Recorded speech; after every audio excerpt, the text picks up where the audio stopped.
Rahma dan beban yang terlupakan, kisah prolaps uteri atau broyong pada sapi. Peternakan sapi perah, Mulyo Rahayu, di kaki Gunung Lawu selalu tampak damai di pagi hari. Namun, pagi itu, suasana damai itu pecah oleh suara lenguhan kesakitan yang tidak biasa dari kandang nomor 7. Pak Budi, peternak dengan pengalaman 30 tahun, bergegas mendekat. Matanya langsung menangkap pemandangan yang membuatnya menghela napas dalam.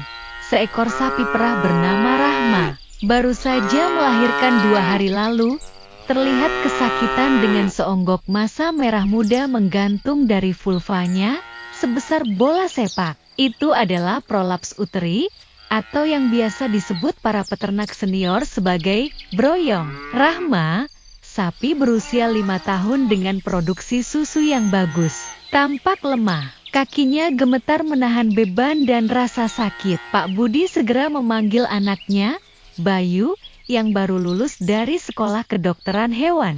Bayu, cepat, Rahma broyong, parah, teriak Pak Budi. Bayu membawa kotak P3K hewan dan alat-alat sederhana. Sambil memeriksa, Bayu menjelaskan dengan tenang kepada ayahnya yang cemas. Prolaps uteri ini, Pak, bukan cuma turun berok biasa.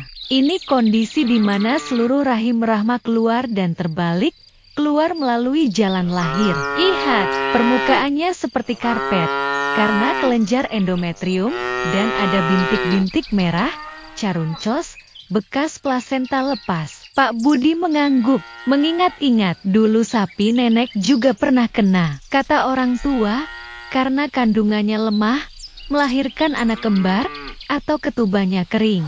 Benar begitu, betul, Pak? Sahut Bayu sambil membersihkan massa rahim dengan larutan antiseptik hangat dan air gula untuk mengurangi pembengkakan. Tapi secara ilmiah, faktor risikonya banyak, hipokalsemia, kekurangan kalsium, saat melahirkan yang melemahkan kontraksi, distosia, kesulitan melahirkan, sehingga kita harus menarik anak sapi terlalu kuat, ligamen penyangga rahim yang longgar, atau nutrisi yang buruk. Rahma melahirkan kembar, kan? Itu beban besar untuk rahimnya. Bayu bekerja dengan hati-hati.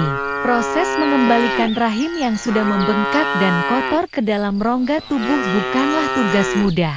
Dia harus memastikan tidak ada luka atau sisa plasenta, lalu secara perlahan mendorongnya kembali, dimulai dari bagian yang paling dekat dengan vulva.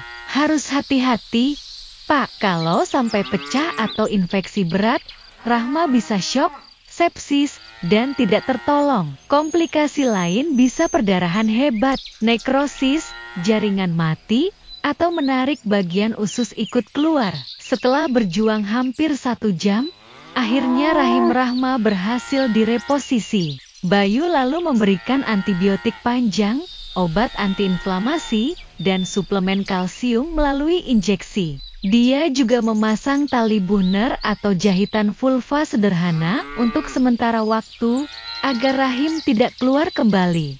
Perawatan pasca ini krusial, Pak, pesan Bayu. Rahma harus dapat antibiotik lanjutan, obat untuk membantu kontraksi rahim, oksitosin. Dan kita harus pantau terus suhu tubuh dan nafsu makannya. Vulva yang dijahit tadi akan kita lepas dalam beberapa hari setelah otot-ototnya pulih. Pak Budi mengelus kepala Rahma yang sudah terlihat lebih tenang. Apa dia masih bisa beranak lagi? Nak, peluangnya ada, Pak. Tapi risiko broyong berulang sangat tinggi. Untuk sapi dengan kasus prolaps uteri total seperti ini, seringkali keputusan terbaik adalah diakhir setelah masa laktasi ini selesai. Kita bisa jual sebagai sapi potong. Tindakan pencegahan untuk yang lain jauh lebih penting. Minggu-minggu berikutnya, Pak Budi dan Bayu mengubah manajemen peternakan. Suplementasi mineral, terutama kalsium dan fosfor, untuk sapi bunting diperketat. Eksersis ringan untuk sapi mendekati masa melahirkan diterapkan. Mereka juga lebih waspada terhadap kelahiran kembar dan selalu siap membantu persalinan dengan higienis dan tepat, tanpa menarik berlebihan.